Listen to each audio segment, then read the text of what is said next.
দমদমপুর নামের একটা গ্রাম ছিল। সেই গ্রামে ছিল মতি। মতিকে গ্রামের লোকেরা মিসাইল ম্যান বলতো, কারণ মতি এমন একটা রকেট বানাতে চাইতো যেটা সূর্য পর্যন্ত পৌঁছতে পারে। দিন রাত কাজ করে মতি রকেটের ডিজাইন তৈরি করলো আর ইসরোতে ইমেল করলো।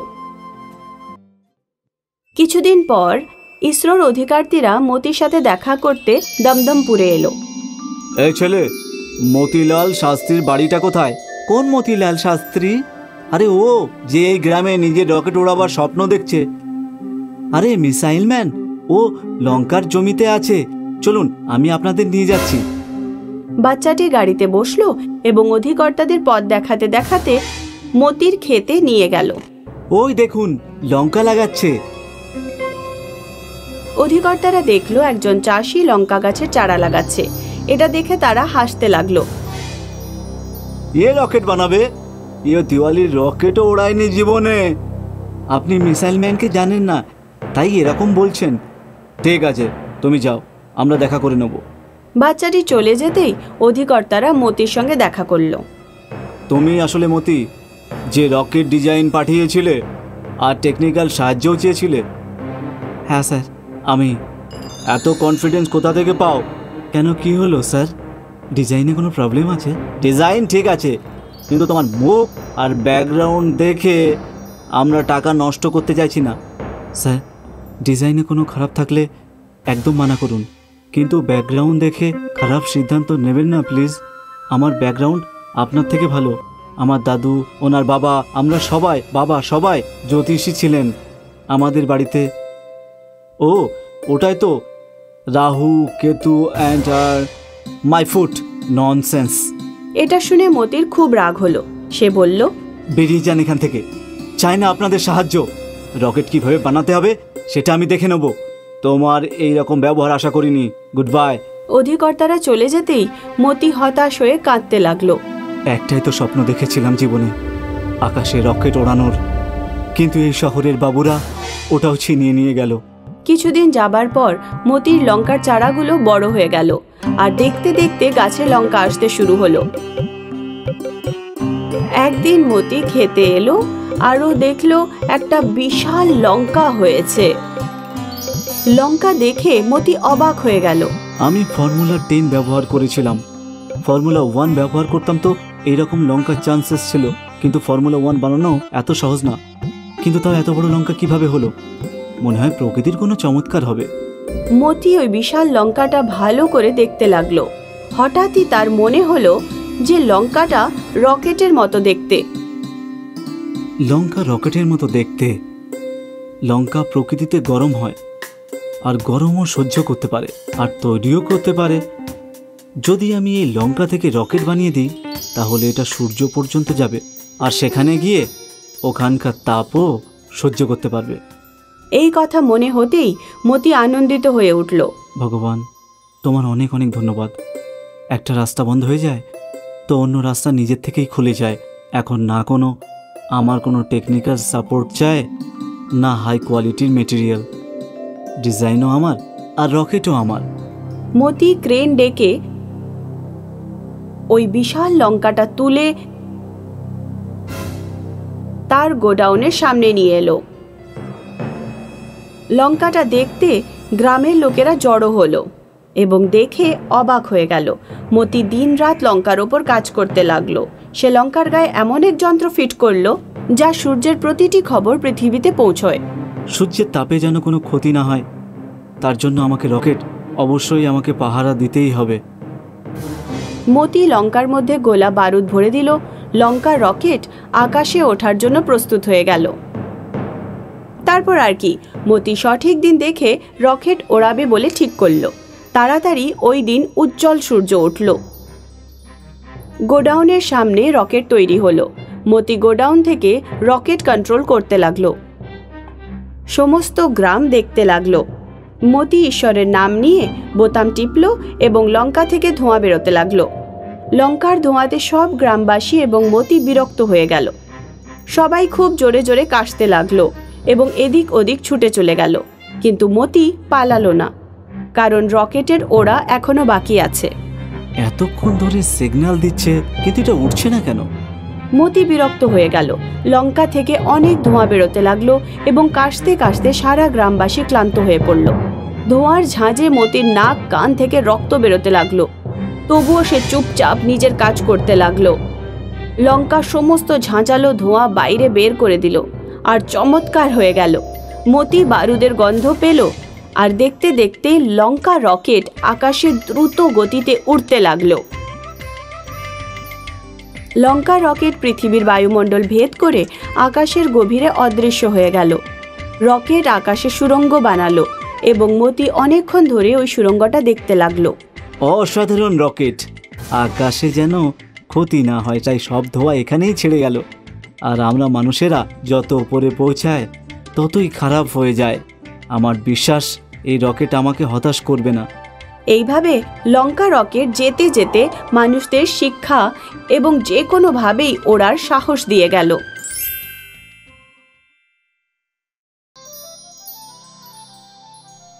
খড়গপুর নামের একটা গ্রামে ঢন্ডু নামের একটা নমুনা থাকত।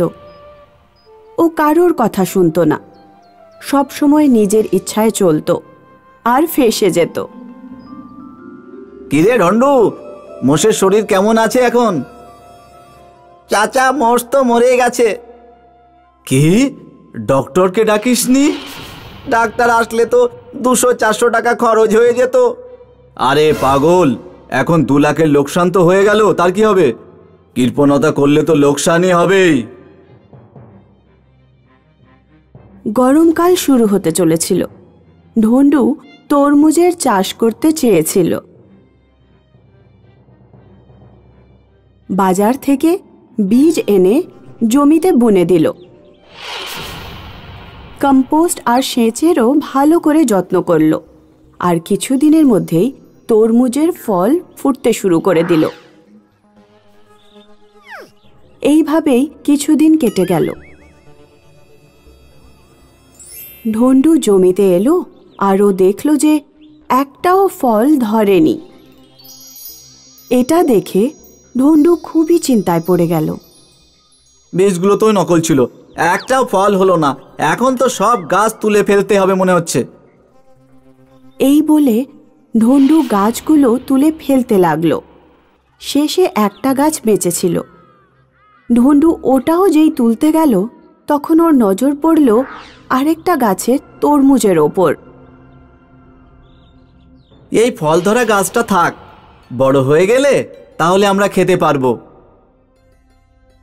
এই বলে ঢন্ডু ঘরে চলে এলো। বেশ কিছুদিন কেটে গেল। গাছে থাকা ছোট্ট তরমুজটা বড় হতে লাগলো, প্রতিদিন বাড়তে থাকলো, পরিমাণের বেশি বড় হয়ে গেল আর বাড়তে বাড়তে পাহাড়ের মতো বড় হয়ে গেল। ঢন্ডু জমিতে এলো আর তরমুজ দেখে ও অবাক হয়ে গেল। ওর আকাশ ছোঁয়া খুশি হলো। তরমুজের ওপর উঠে ঢন্ডু নাচতে শুরু করলো আর চিৎকার করতে লাগলো। ঢন্ডুর চিৎকার শুনে পুরো গ্রামবাসী ওর জমিতে গেল আর তরমুজ দেখে চমকে গেল। এটা তরমুজ না বাঘ? এরকম তরমুজ জীবনে কখনো দেখিনি। তারপর আর কি, আশেপাশের গ্রামেও এই কথা ছড়িয়ে পড়ল আর কিছু ব্যবসায়ী দরদাম করার জন্য ঢন্ডুর জমিতে পৌঁছল। দরদাম করতে করতে দাম 2 লাখ টাকা পর্যন্ত পৌঁছল। 2 লাখ দেব, বেচবে? পাগল হয়ে গেছে নাকি? এর সাইজটা একবার দেখেছো? সাইজটাই তো সমস্যা। কাটতে হবে, তারপর বেচতে হবে, না বিক্রি হলে স্টোর করতে হবে। আমাদের তো খরচা বাড়বে। 2 লাখে রাজি হয়ে যাও। তবুও ঢন্ডু রাজি হলো না আর ব্যবসায়ীরা চলে গেল। একদিন ঢন্ডু তার বন্ধুর তরমুজের দোকানে চিন্তিত হয়ে বসেছিল। ওর বন্ধু কাস্টমারকে তরমুজ বিক্রি করছিল। কি রে, ভেতরটা লাল হবে তো? আরে আমি কি করে জানবো? আমি কি ভেতরে ঢুকে দেখেছি? এই কথা শুনেই ঢন্ডুর মাথায় শয়তানি বুদ্ধি এলো। ঢন্ডু বন্ধুকে বলল, লোকেরা তরমুজ কেন খায়? গরমের হাত থেকে বাঁচার জন্য। গরমের হাত থেকে বাঁচার জন্য লোকেরা তরমুজ খায়, তাহলে তরমুজের ভেতরে থাকতেও তো পারে। তারপর আর কি, ঢন্ডু ওখান থেকে দৌড়ে পালালো আর কারিগরের সাথে জমিতে পৌঁছলো। তরমুজের ভেতরে একটা বাড়ি বানিয়ে দাও, লোকে এটা খেতে না, এতে থাকতে আসবে। কারিগররা কাজ শুরু করলো। দিন রাত কাজ করতে করতে 1 সপ্তাহের ভেতরে তরমুজের মধ্যে 100-200 রুম তৈরি হয়ে গেল। তারপর আর কি, ঢন্ডু জায়গায় জায়গায় তরমুজ হাউসের পাবলিসিটি করা শুরু করে দিল। একদিন ঢন্ডু তরমুজ হাউসের সামনে দাঁড়িয়েছিল। তখনই ওখানে একটা দামি গাড়ি এসে দাঁড়ালো। গাড়ি থেকে এক দম্পতি নেমে ঢন্ডুর কাছে এলো। আপনি কি ঢন্ডু? হ্যাঁ বলুন। আমাদের নতুন বিয়ে হয়েছে, আমরা আমাদের হানিমুন কুল্লু মানালিতে না, আপনার তরমুজ হাউসে কাটাতে চাই। একদিনের চার্জ কত হবে? 2 লাখ। তারপর কি, দম্পতি ওকে 2 লাখ টাকা দিল আর দুজনে তরমুজ হাউসে হানিমুন কাটালো। তারপর ঢন্ডু তরমুজ হাউসে একটা রেস্টুরেন্ট খুলল আর ওর উপার্জন বাড়তে শুরু করলো। বড় বড় অ্যাক্টররা, নেতারা, ফরেনাররা তরমুজ হাউসে আসতে লাগলো আর ঢন্ডু কোটিপতি হয়ে গেল। একদিন একটা মিউজিয়ামের কিছু লোক ঢন্ডুর কাছে এলো আর বলল, আমরা এই তরমুজ হাউস মিউজিয়ামে রাখবো, বলো কত দাম চাও? আমি বিক্রি করতে চাই না। বিক্রি করে দাও, এমনিতেও বর্ষায় এখানে কেউ আসবে না আর এটা পড়ে থেকে নষ্ট হয়ে যাবে। আমরা প্রযুক্তি দিয়ে 1000 বছর সামলে রাখবো। তবুও ঢন্ডু রাজি হলো না, আর যা হবার তাই হলো। গরম শেষ হতেই বৃষ্টি শুরু হয়ে গেল আর তরমুজ হাউসে তালা লাগিয়ে রাখতে হলো।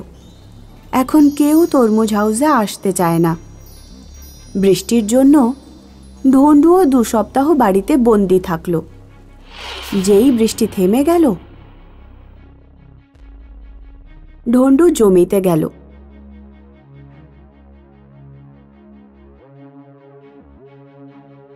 পৌঁছে ও দেখল তরমুজ হাউস মাটিতে পড়ে গেছে। ভয়ঙ্কর দুর্গন্ধ বেরোচ্ছিল। এসব দেখে ঢন্ডু বুক চাপড়ে চাপড়ে কাঁদতে লাগলো। হে ভগবান, এ কি হয়ে গেল? আমি বরবাদ হয়ে গেলাম, আমি বরবাদ হয়ে গেলাম। মিউজিয়াম ওয়ালাদের কথা শুনলে পয়সাও পেতাম আর প্রতিষ্ঠাও পেতাম, এখন তো সব শেষ হয়ে গেল। এইভাবেই ঢন্ডুর নিজের জেদের জন্য ওর সব কিছু শেষ হয়ে গেল।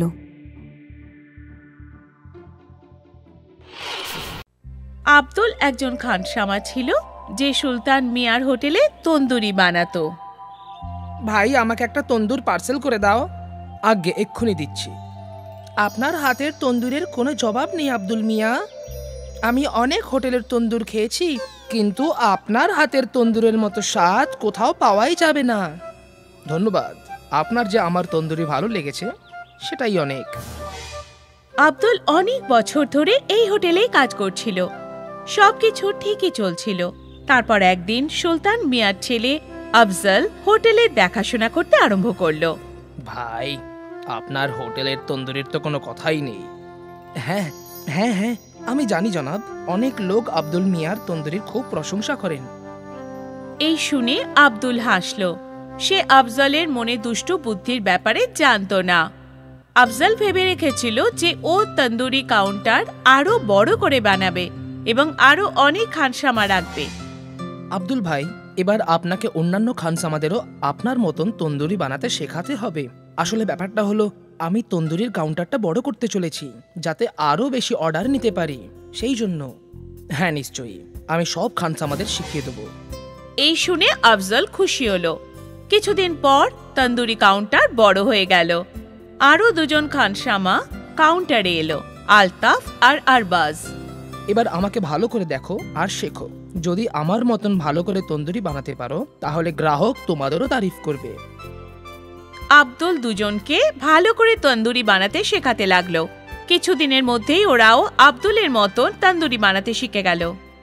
আশা করি এবার আপনার হোটেল খুব ভালো ব্যবসা করবে এবং ভালো লাভ করবে।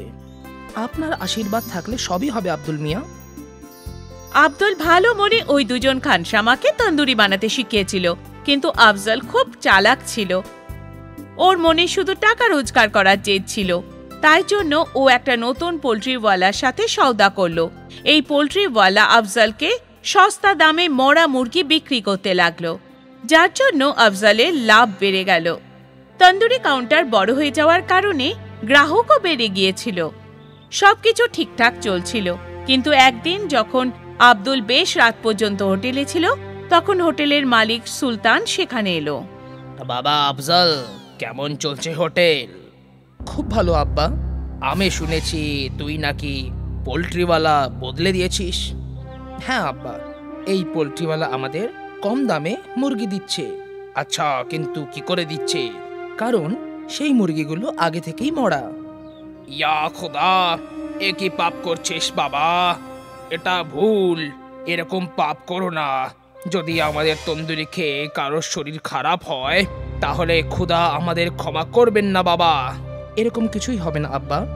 সব হোটেলওয়ালাই এটাই করে। আমার সব বন্ধুদের হোটেলে এটাই হয়। এখনো কারোর শরীর খারাপ হয়নি, আর আগেও হবে না। আমার কাজ ছিল তোমাকে সাবধান করা, বাকি তোমার ইচ্ছা। এখন এই হোটেল তোমার, আর তুমি এটার মালিক। ভালো হোক বা মন্দ হোক সেটা তোমার সিদ্ধান্ত, ঠিক আছে? সুলতান সাহেব ওখান থেকে চলে গেলেন। এই পুরো কথাবার্তা আব্দুল শুনে নিয়েছিল। কিছুক্ষণ পরে সেও নিজের বাড়ির দিকে চলে গেল। রাত্রে আব্দুল এই ব্যাপারে চিন্তা করতে লাগলো। আমি এমন জায়গায় কাজ করতে পারবো না যেখানে মানুষের শরীর স্বাস্থ্য নিয়ে খেলা করা হয়। এটা একদম ভুল কাজ। কিন্তু আফজল মিয়া আমার কথা শুনবে না। ভালো এটাই হবে যে আমি এই কাজটা ছেড়ে দিই। আব্দুল ভেবে নিয়েছিল যে ও সুলতান হোটেলে খানসামার কাজ ছেড়ে দেবে। পরের দিন সকালেও হোটেলে গেল। আমি কাল সবকিছু শুনে নিয়েছিলাম। এই কাজ করতে আমার মন আমাকে সায় দিচ্ছে না। আমি এই হোটেল ছেড়ে চলে যাচ্ছি। ভালো কথা। তোমার কি মনে হয় তুমি চলে গেলে আমার হোটেল বন্ধ হয়ে যাবে? কখনোই না। কিন্তু তুমি অন্য কোনো হোটেলে কখনো কাজ পাবে না। এটা কিন্তু সত্যি আব্দুল মিয়া। আমি মেনে নিলাম।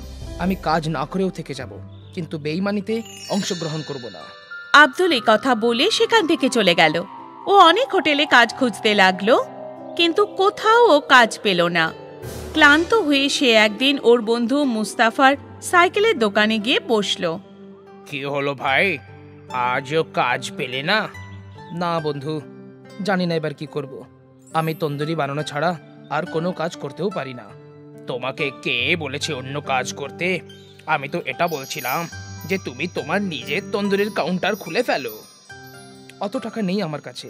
তন্দুর বানাতে অনেক টাকা লাগে, আর তার উপরে হোটেলও তো চাই না।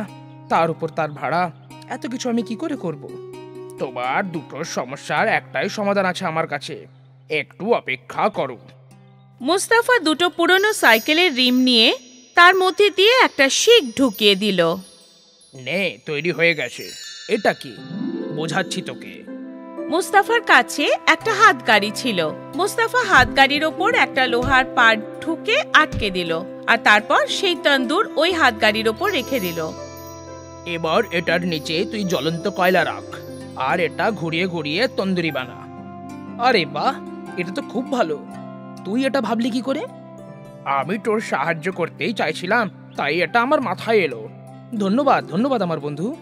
পরের দিন আব্দুল তার হাতগাড়িতে তন্দুরি বিক্রি করতে লাগলো। আব্দুল তন্দুরি বানাতে পারদর্শী ছিল। ওর হোটেল ছিল না, তাই সে তন্দুরির দামও কম রেখেছিল। আব্দুলের তন্দুরির ঠেলাতে গ্রাহকদের ভিড় লেগেই থাকতো। ওদিকে সুলতান হোটেলে ফুড অফিসারদের রেড হলো, আর মরা মুরগি বিক্রি করার অপরাধে হোটেল সিল করে দেওয়া হলো, আর আফজলকে জেলে বন্দি করে দেওয়া হলো। হয়তো এটাই প্রকৃতির নিয়ম। ভালোর সাথে ভালো হয় আর খারাপের সাথে খারাপ। তাই জন্য কথায় আছে, যার শেষ ভালো তার সব ভালো। আব্দুল একজন খানসামা ছিল যে সুলতান মিয়ার হোটেলে তন্দুরি বানাতো। ভাই আমাকে একটা তন্দুর পার্সেল করে দাও। আগে এক্ষুনি দিচ্ছি। আপনার হাতের তন্দুরের কোনো জবাব নেই আব্দুল মিয়া। আমি অনেক হোটেলের তন্দুর খেয়েছি, কিন্তু আপনার হাতের তন্দুরের মতো স্বাদ কোথাও পাওয়াই যাবে না। ধন্যবাদ, আপনার যে আমার তন্দুরি ভালো লেগেছে সেটাই অনেক। আব্দুল অনেক বছর ধরে এই হোটেলেই কাজ করছিল। সবকিছু ঠিকই চলছিল। তারপর একদিন সুলতান মিয়ার ছেলে আফজল হোটেলের দেখাশোনা করতে আরম্ভ করলো। ভাই, আপনার হোটেলের তন্দুরির তো কোনো কথাই নেই। হ্যাঁ হ্যাঁ হ্যাঁ, আমি জানি জনাব, অনেক লোক আব্দুল মিয়ার তন্দুরির খুব প্রশংসা করেন। এই শুনে আব্দুল হাসলো। সে আফজলের মনে দুষ্টু বুদ্ধির ব্যাপারে জানতো না। আফজল ভেবে রেখেছিল যে ও তন্দুরি কাউন্টার আরো বড় করে বানাবে এবং আরো অনেক খানসামা রাখবে। আব্দুল ভাই, এবার আপনাকে অন্যান্য খানসামাদেরও আপনার মতন তন্দুরি বানাতে শেখাতে হবে। আসলে ব্যাপারটা হলো, আমি তন্দুরির কাউন্টারটা বড় করতে চলেছি যাতে আরো বেশি অর্ডার নিতে পারি, সেই জন্য। হ্যাঁ নিশ্চয়ই, আমি সব খানসামাদের শিখিয়ে দেবো। এই শুনে আফজল খুশি হলো। কিছুদিন পর তন্দুরি কাউন্টার বড় হয়ে গেল। আরো দুজন খানসামা কাউন্টারে এলো, আলতাফ আর আরবাজ। এবার আমাকে ভালো করে দেখো আর শেখো। যদি আমার মতন ভালো করে তন্দুরি বানাতে পারো তাহলে গ্রাহক তোমাদেরও তারিফ করবে। আব্দুল দুজনকে ভালো করে তন্দুরি বানাতে শেখাতে লাগলো। কিছুদিনের মধ্যেই ওরাও আব্দুলের মতন তন্দুরি বানাতে শিখে গেল। আশা করি এবার আপনার হোটেল খুব ভালো ব্যবসা করবে এবং ভালো লাভ করবে। আপনার আশীর্বাদ থাকলে সবই হবে আব্দুল মিয়া। আব্দুল ভালো মনে ওই দুজন খানসামাকে তন্দুরি বানাতে শিখিয়েছিল, কিন্তু আফজল খুব চালাক ছিল। ওর মনে শুধু টাকা রোজগার করার জেদ ছিল। তাই জন্য ও একটা নতুন পোল্ট্রিওয়ালার সাথে সওদা করলো। এই পোল্ট্রিওয়ালা আফজলকে সস্তা দামে মরা মুরগি বিক্রি করতে লাগলো, যার জন্য আফজলের লাভ বেড়ে গেল। তন্দুরি কাউন্টার বড় হয়ে যাওয়ার কারণে গ্রাহকও বেড়ে গিয়েছিল। সবকিছু ঠিকঠাক চলছিল, কিন্তু একদিন যখন আব্দুল বেশ রাত পর্যন্ত হোটেলে ছিল, তখন হোটেলের মালিক সুলতান সেখানে এলো। বাবা আফজল, কেমন চলছে হোটেল? খুব ভালো আব্বা। আমি শুনেছি তুই নাকি পোল্ট্রিওয়ালা বদলে দিয়েছিস। হ্যাঁ আব্বা, এই পোল্ট্রিওয়ালা আমাদের কম দামে মুরগি দিচ্ছে। আচ্ছা, কিন্তু কি করে দিচ্ছে? কারণ সেই মুরগিগুলো আগে থেকেই মরা। ইয়া খোদা, এ কি পাপ করছিস বাবা? এটা ভুল। এরকম পাপ করো না। যদি আমাদের তন্দুরি খেয়ে কারোর শরীর খারাপ হয় তাহলে খোদা আমাদের ক্ষমা করবেন না বাবা। এরকম কিছুই হবে না আব্বা, সব হোটেলওয়ালাই এটাই করে। আমার সব বন্ধুদের হোটেলে এটাই হয়। এখনো কারোর শরীর খারাপ হয়নি, আর আগেও হবে না। আমার কাজ ছিল তোমাকে সাবধান করা, বাকি তোমার ইচ্ছা। এখন এই হোটেল তোমার, আর তুমি এটার মালিক। ভালো হোক বা মন্দ হোক সেটা তোমার সিদ্ধান্ত, ঠিক আছে? সুলতান সাহেব ওখান থেকে চলে গেলেন। এই পুরো কথাবার্তা আব্দুল শুনে নিয়েছিল। কিছুক্ষণ পরে সেও নিজের বাড়ির দিকে চলে গেল। রাত্রে আব্দুল এই ব্যাপারে চিন্তা করতে লাগলো। আমি এমন জায়গায় কাজ করতে পারবো না যেখানে মানুষের শরীর স্বাস্থ্য নিয়ে খেলা করা হয়। এটা একদম ভুল কাজ। কিন্তু আফজল মিয়া আমার কথা শুনবে না। ভালো এটাই হবে যে আমি এই কাজটা ছেড়ে দিই। আব্দুল ভেবে নিয়েছিল যে ও সুলতান হোটেলে খানসামার কাজ ছেড়ে দেবে। পরের দিন সকালেও হোটেলে গেল। আমি কাল সবকিছু শুনে নিয়েছিলাম। এই কাজ করতে আমার মন আমাকে সায় দিচ্ছে না। আমি এই হোটেল ছেড়ে চলে যাচ্ছি। ভালো কথা। তোমার কি মনে হয় তুমি চলে গেলে আমার হোটেল বন্ধ হয়ে যাবে? কখনোই না। কিন্তু তুমি অন্য কোনো হোটেলে কখনো কাজ পাবে না। এটা কিন্তু সত্যি আব্দুল মিয়া। আমি মেনে নিলাম। আমি কাজ না করেও থেকে যাব, কিন্তু বেঈমানিতে অংশগ্রহণ করব না। আব্দুল এই কথা বলে সেখান থেকে চলে গেল। ও অনেক হোটেলে কাজ খুঁজতে লাগলো, কিন্তু কোথাও ও কাজ পেল না। ক্লান্ত হয়ে সে একদিন ওর বন্ধু মুস্তাফার সাইকেলের দোকানে গিয়ে বসলো। কি হলো ভাই, আজও কাজ পেলে না? না বন্ধু, জানি না এবার কি করব। আমি তন্দুরি বানানো ছাড়া আর কোনো কাজ করতেও পারি না। তোমাকে কে বলেছে অন্য কাজ করতে? আমি তো এটা বলছিলাম যে তুমি তোমার নিজের তন্দুরির কাউন্টার খুলে ফেলো। অত টাকা নেই আমার কাছে। তন্দুর বানাতে অনেক টাকা লাগে, আর তার উপরে হোটেলও তো চাই না। তার উপর তার ভাড়া। এত কিছু আমি কি করে করব? তোমার দুটো সমস্যার একটাই সমাধান আছে আমার কাছে, একটু অপেক্ষা করো। মুস্তাফা দুটো পুরনো সাইকেলের রিম নিয়ে তার মধ্যে দিয়ে একটা শিক ঢুকিয়ে দিল। নে, তৈরি হয়ে গেছে। এটা কি? বোঝাচ্ছি তোকে। মুস্তাফার কাছে একটা হাতগাড়ি ছিল। মুস্তাফা হাতগাড়ির ওপর একটা লোহার পাট ঠুকে আটকে দিল, আর তারপর সেই তন্দুর ওই হাতগাড়ির ওপর রেখে দিল। এবার এটার নিচে তুই জ্বলন্ত কয়লা রাখ, আর এটা ঘুরিয়ে ঘুরিয়ে তন্দুরি বানা। আরে বাহ, এটা তো খুব ভালো। তুই এটা ভাবলি কি করে? আমি তোর সাহায্য করতেই চাইছিলাম, তাই এটা আমার মাথায় এলো। ধন্যবাদ ধন্যবাদ আমার বন্ধু। পরের দিন আব্দুল তার হাতগাড়িতে তন্দুরি বিক্রি করতে লাগলো। আব্দুল তন্দুরি বানাতে পারদর্শী ছিল। ওর হোটেল ছিল না, তাই সে তন্দুরির দামও কম রেখেছিল। আব্দুলের তন্দুরির ঠেলাতে গ্রাহকদের ভিড় লেগেই থাকতো। ওদিকে সুলতান হোটেলে ফুড অফিসারদের রেড হলো, আর মরা মুরগি বিক্রি করার অপরাধে হোটেল সিল করে দেওয়া হলো, আর আফজালকে জেলে বন্দি করে দেওয়া হলো। হয়তো এটাই প্রকৃতির নিয়ম, ভালোর সাথে ভালো হয় আর খারাপের সাথে খারাপ। তাই জন্য কথায় আছে, যার শেষ ভালো তার সব ভালো।